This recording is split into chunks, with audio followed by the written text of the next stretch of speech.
The moment Elijah Monroe stepped through those double doors, 60 people who had been laughing, drinking, and dancing just seconds earlier went completely, unnaturally still. Forks froze halfway to mouths. A champagne glass stopped in midair. Somewhere near the head table, a mother reached for her husband's arm and gripped it so hard her knuckles turned white. Elijah didn't understand it yet, not fully, but every instinct in his 58-year-old body, instincts sharpened by decades of reading danger in factories, in hospital hallways, in the silence after his wife's diagnosis, told him one unmistakable truth. This was not the reaction of a room welcoming the father of the bride. This was the reaction of a room that recognized him and was terrified of what he might know. He had buried his wife without breaking. He had raised his daughter alone without complaint, but nothing had prepared him for the sight of an entire family going pale at the sound of his own footsteps. He stood frozen in that doorway for what felt like an eternity, but was only seconds, his eyes moving from face to face, watching the groom's father set down his drink with hands that were no longer steady,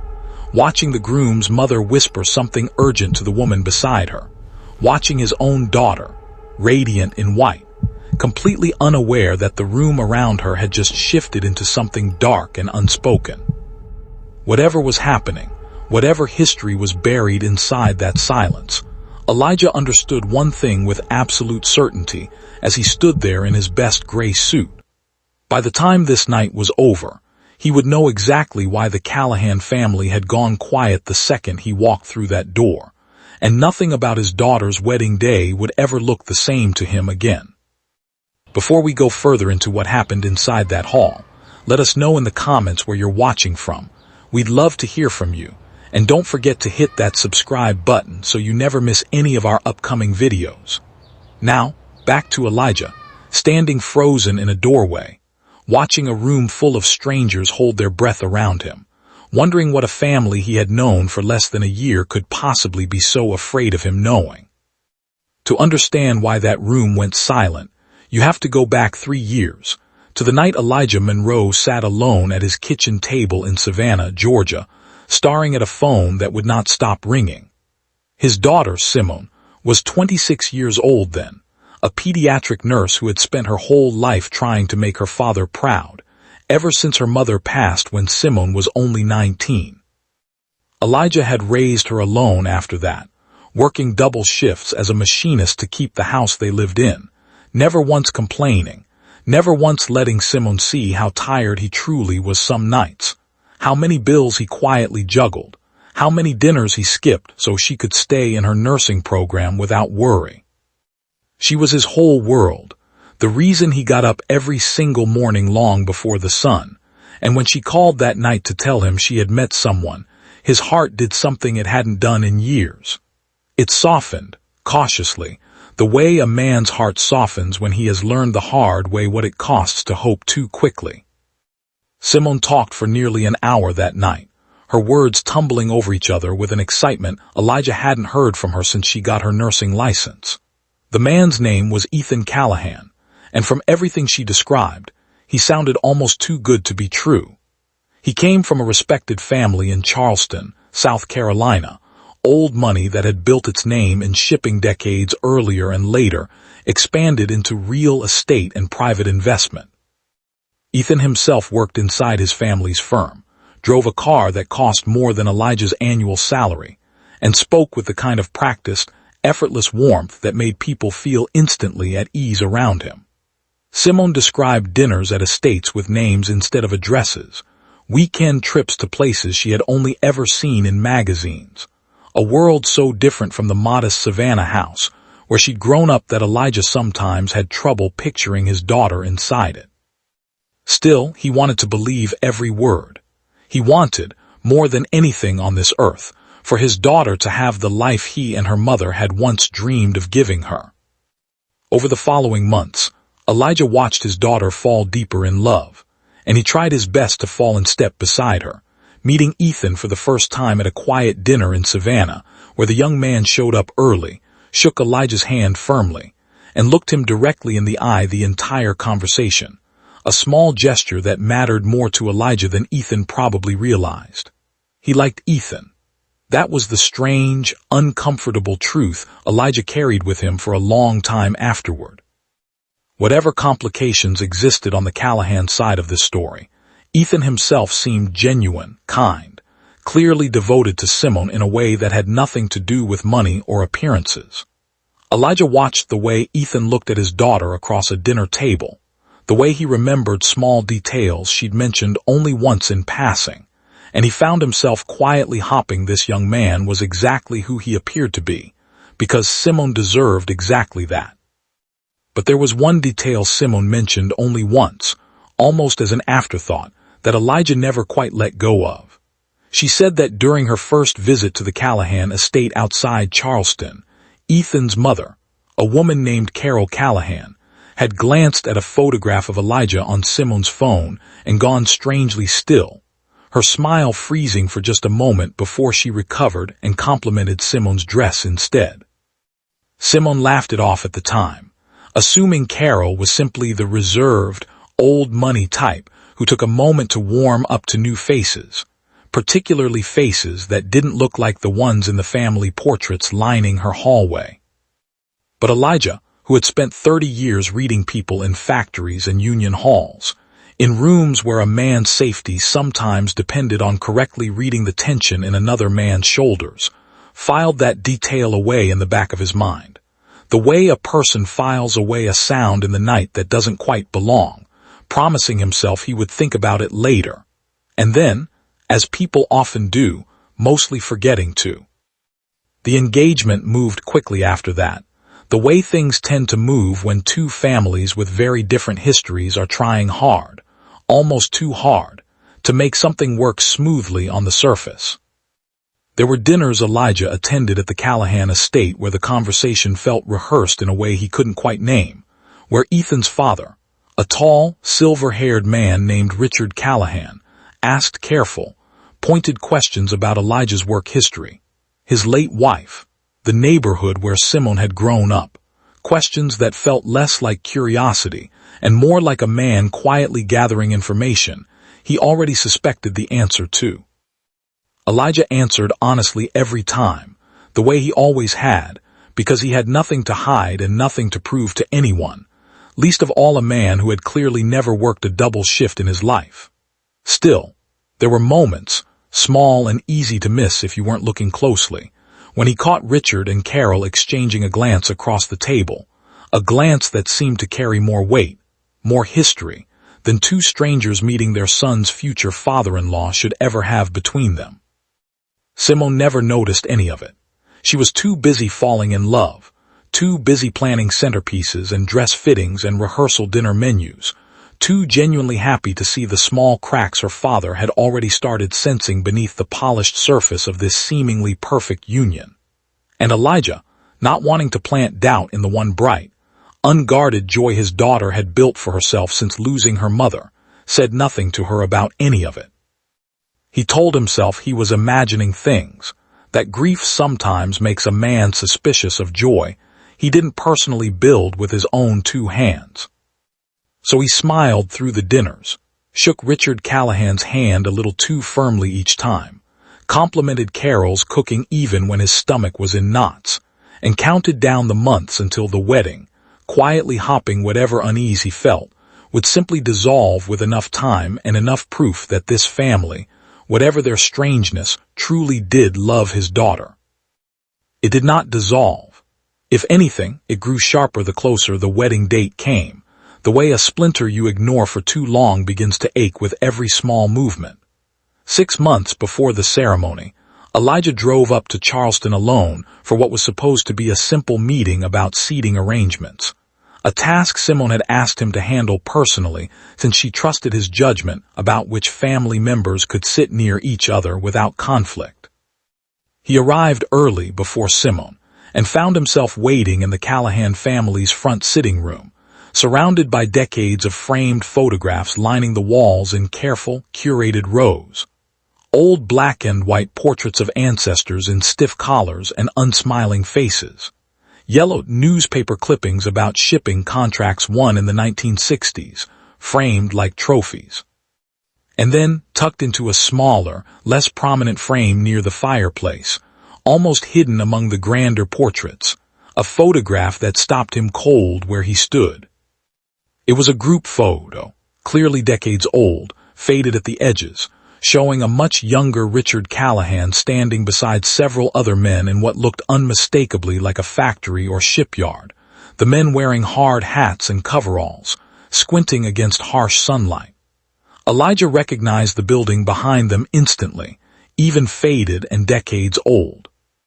It was the old Coastal Union shipping yard, the same yard where his own father had worked as a young man, back before Elijah was even born, back when the family still told stories about it around the dinner table on quiet Sunday afternoons.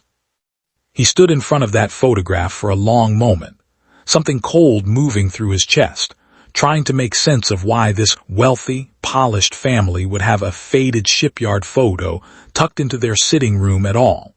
let alone one that connected so directly to his own father's history.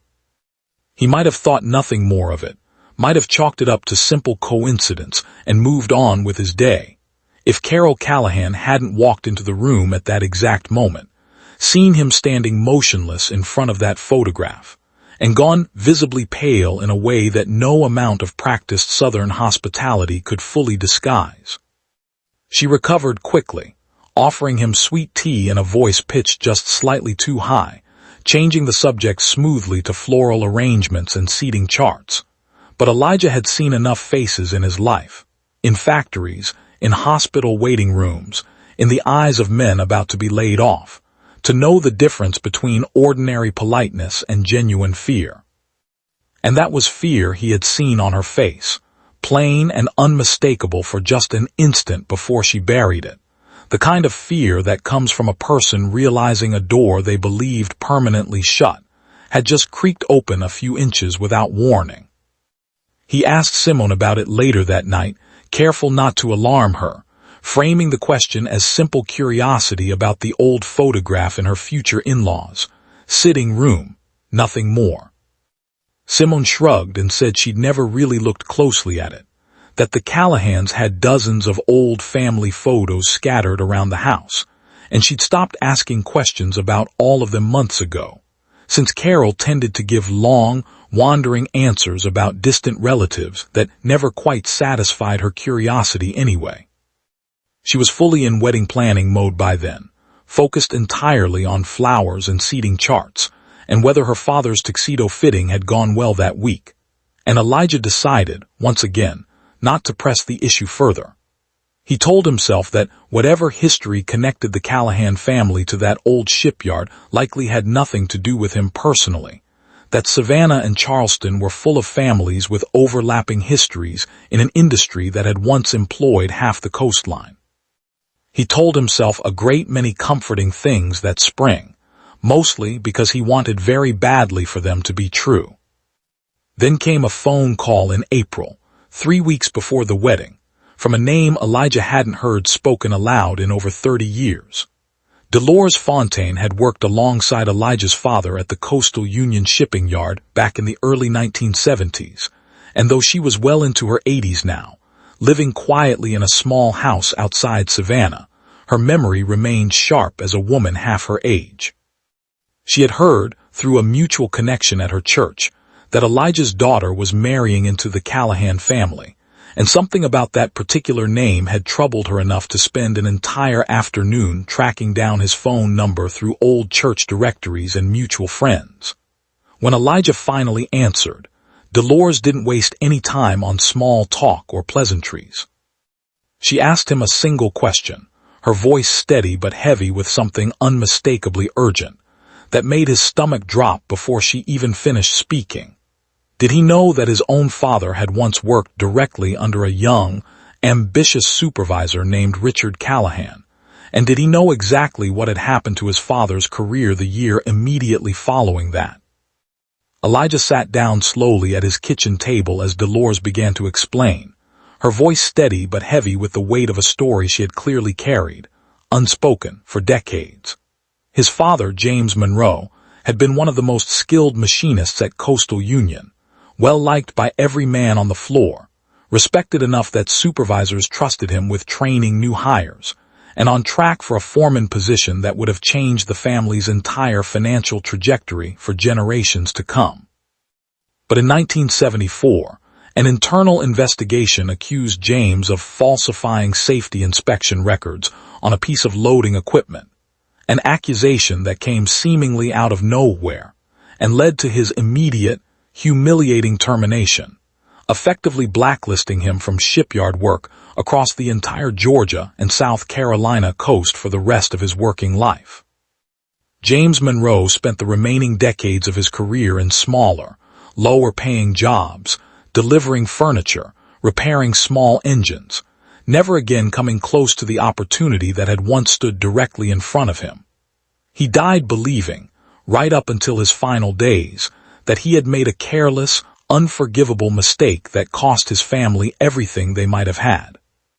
Dolores told Elijah something that shattered that belief in an instant, something she had apparently carried inside herself for 30 years, unsure whether it would ever matter to anyone again. She said the accusation against James had been false from the very beginning, manufactured carefully by a young, ambitious supervisor eager to clear a path for his own promotion by removing a more skilled, more respected worker from consideration for the same foreman position. That supervisor's name, Dolores said quietly, her voice trembling slightly for the first time in the entire call, was Richard Callahan. Dolores wasn't finished. She told Elijah things about his father that he had never heard before, stories from a life James Monroe rarely talked about once his shipyard days ended. She described a young James in 1971, barely 24 years old, walking onto the coastal union floor for his first shift with a lunch pail his own mother had packed for him, determined to prove himself in an industry that hadn't always welcomed men who looked like him into its higher ranks. She described how quickly he earned the respect of even the toughest old-timers on the floor, not through loud confidence, but through quiet, consistent competence, the kind that made other men trust him with the machines that could take a finger or a hand if handled carelessly.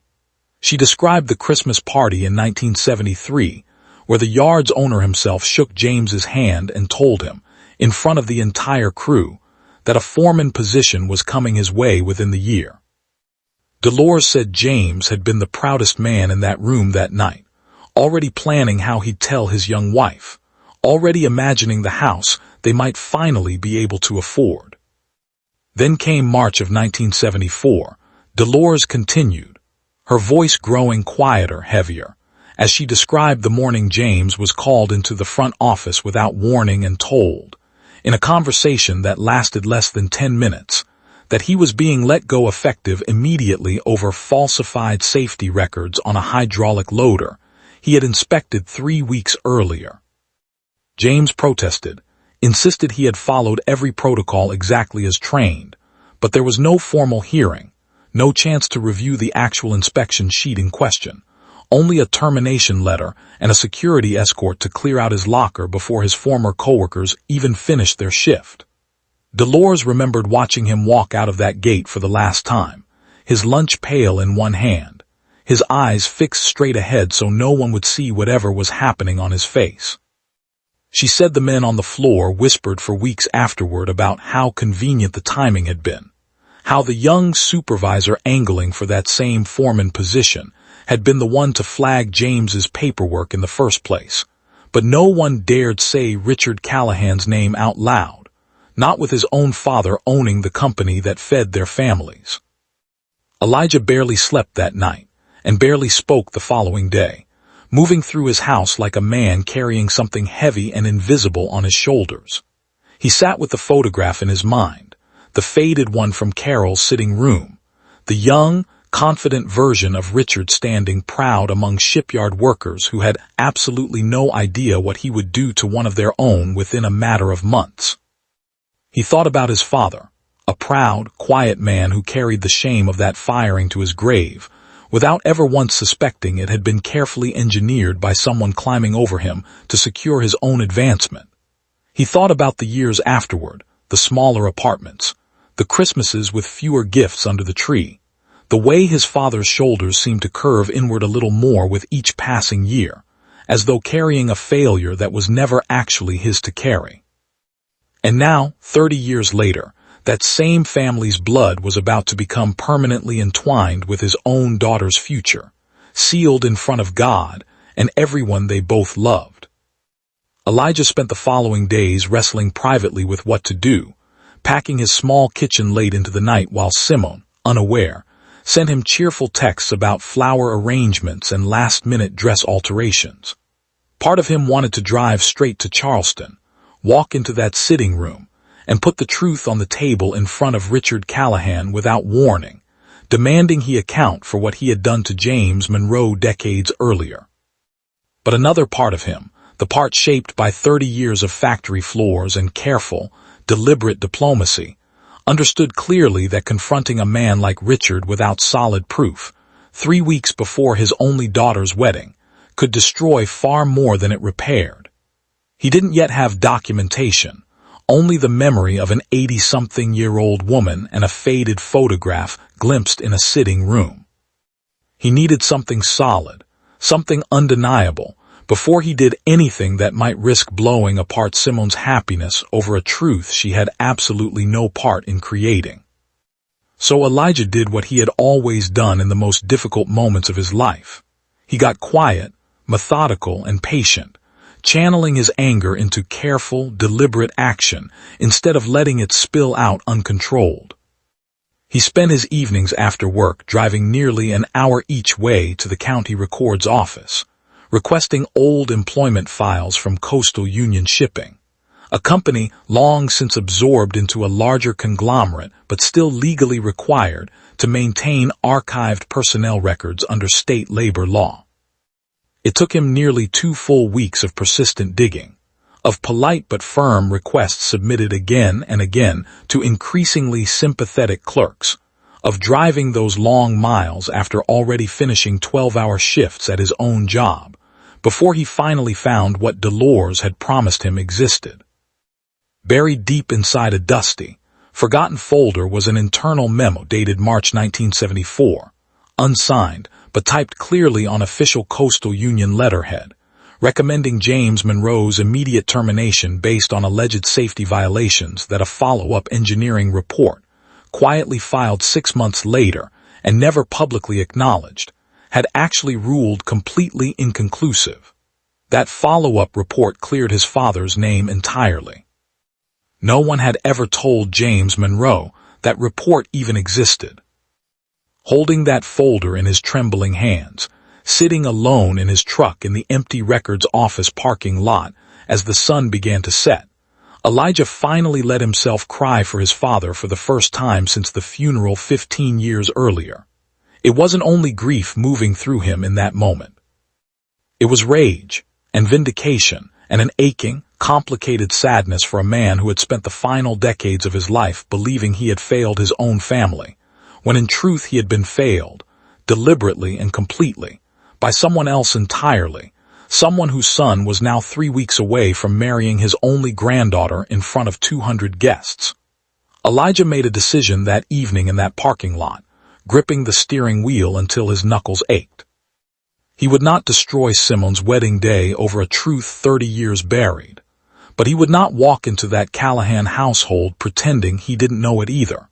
He would carry that folder with him quietly, and he would watch, closely and carefully, exactly how the Callahan family behaved once they understood he knew. The week before the wedding brought a flurry of final preparations, dress steamings and vendor confirmations and last-minute seating adjustments, and Elijah noticed something shift almost immediately in Carol Callahan's demeanor during the rehearsal dinner. She was warmer than usual, almost overly so, complimenting his toast at length, insisting he sit at the head of the table directly beside Richard rather than near the other guests, asking pointed, careful questions about his father's career and his family's history in Savannah that felt less like genuine curiosity, and far more like careful reconnaissance being conducted under the guise of pleasant dinner conversation. Elijah answered every question with practiced, unreadable calm, giving away absolutely nothing of what he now knew, watching Richard's jaw tighten almost imperceptibly every single time his own father's name happened to come up in conversation. It became increasingly clear to Elijah, watching them both closely across that candle-lit table, that the Callahans suspected something, had perhaps suspected it for months now, ever since that afternoon in the sitting room when Carol's face had first betrayed her. Both families, it seemed, were now quietly circling a truth neither one had yet spoken aloud in front of the other. It wasn't only Richard and Carol who seemed unsettled that evening. Elijah noticed Ethan's older sister, a sharp-eyed attorney named Whitney who had flown in from Atlanta for the wedding, watching him with an intensity that felt entirely different from ordinary curiosity about a new in-law. At one point during the dinner, Whitney leaned toward her mother and asked, quietly enough that she clearly didn't intend for Elijah to hear, whether their father had ever spoken to Simon's father about the old family business history. Carol's sharp, immediate response, a clipped word Elijah couldn't quite make out followed by a warning look, told him everything he needed to know about how far this particular secret had traveled inside the Callahan family over the years, and how carefully it had been managed. It wasn't just Richard's burden to carry, Elijah realized that night. It was a story the entire family had learned, one way or another, to keep folded up small and tucked out of sight. That truth finally surfaced 2 nights before the wedding, during what was supposed to be a simple, relaxed bridal party dinner at a private room in one of Charleston's older, more established restaurants. Elijah arrived slightly early, wanting a few quiet minutes before the noise of the evening began, and found himself alone with Richard Callahan out on the restaurant's back patio, both men nursing their drinks in an uncomfortable, stretching silence that neither seemed willing to break first. Finally, Richard spoke, his voice carefully casual in a way that immediately told Elijah it was anything but.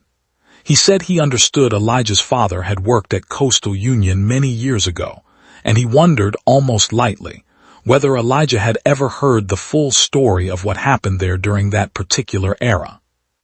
Elijah set down his glass slowly, deliberately, and told him, without raising his voice even slightly, that he had indeed heard the full story now, every single piece of it, and that he had the paperwork sitting in a folder at home to prove exactly how complete that story truly was. Richard Callahan's composure cracked visibly for the first time since Elijah had met him nearly a year earlier. He didn't deny it outright, didn't even attempt to.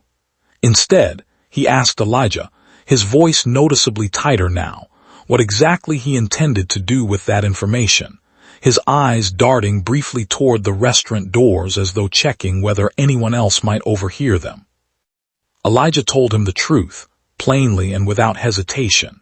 He intended to do nothing, not this week, not at his daughter's wedding, because Simon's happiness mattered infinitely more to him than exposing a 30-year-old injustice at the worst possible moment in her life. But he made one thing unmistakably clear to Richard Callahan that night, standing firm on that patio in a way that left absolutely no room for negotiation or misunderstanding.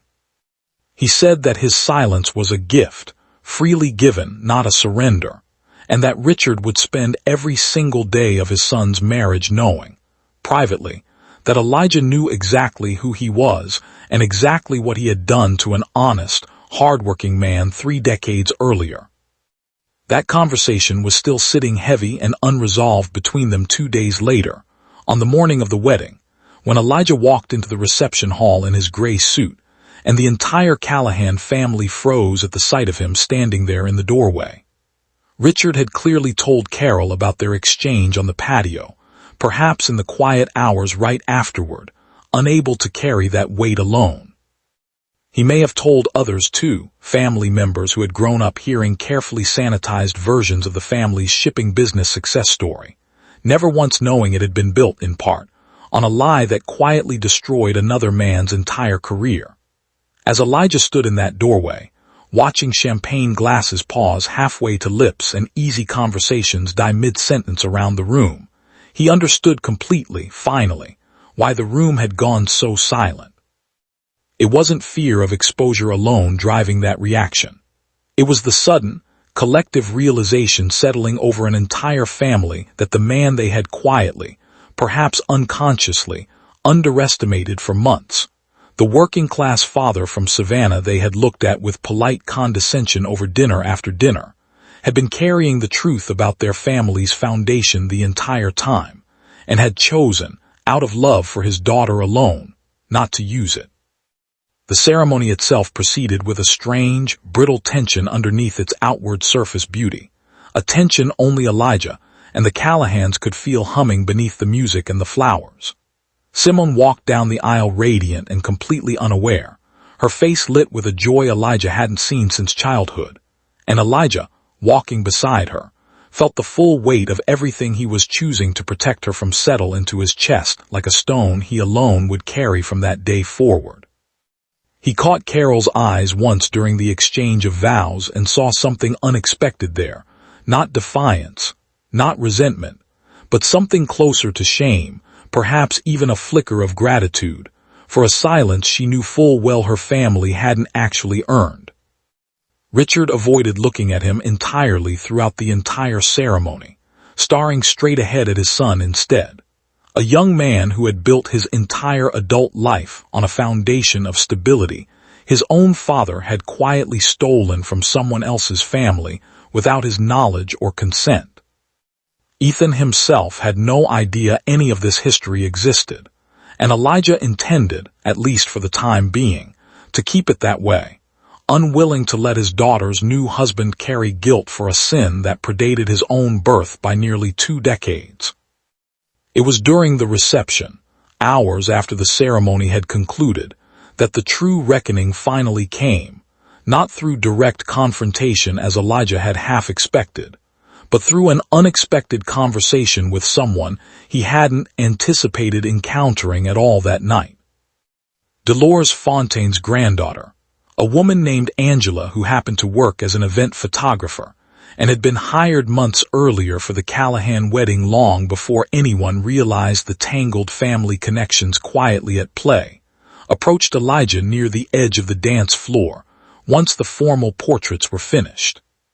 She introduced herself carefully, explained the strange coincidence that had brought her there, and told him something that reframed everything he thought he already understood about that old shipyard injustice.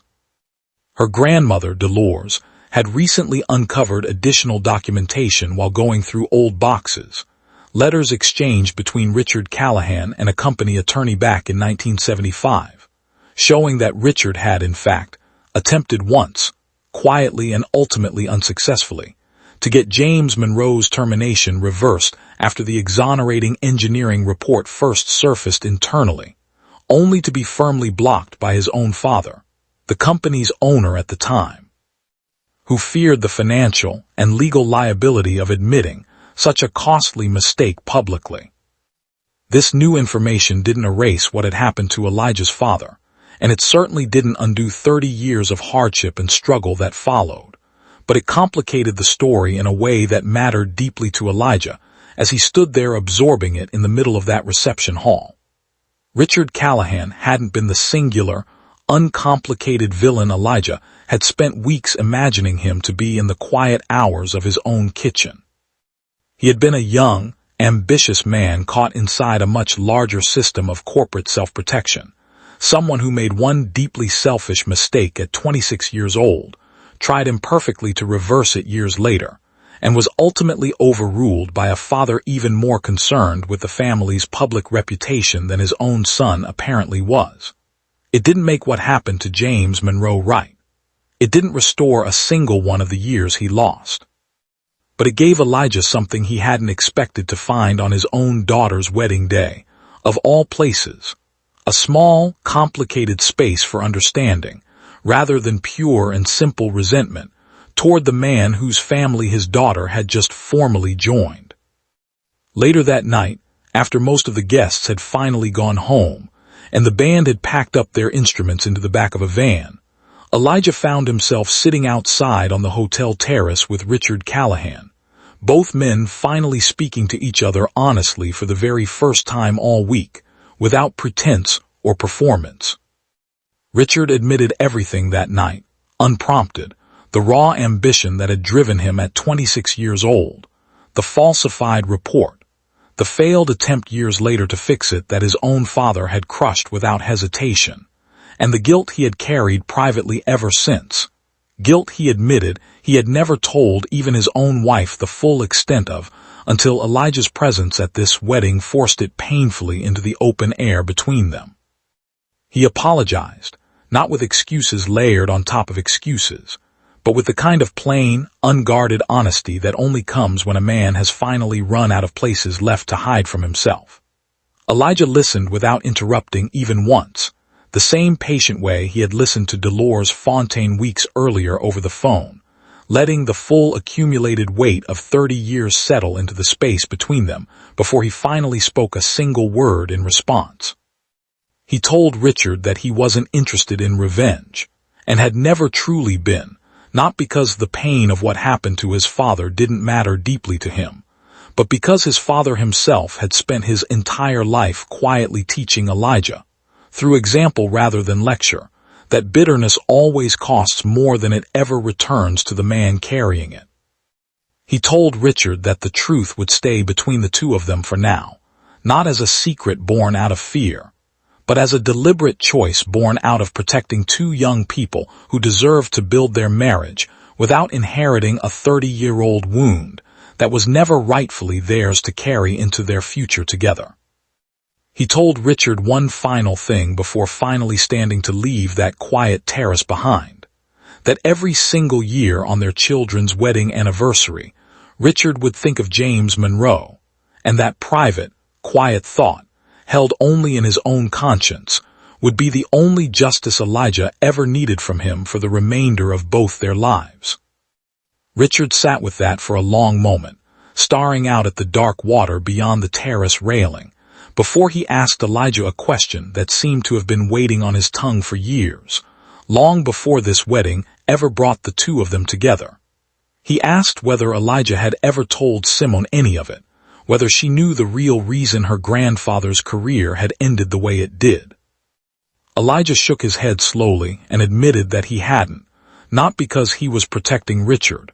but because his father had never wanted pity, had spent his whole life insisting his children look forward instead of backward, and Elijah intended to honor that even now.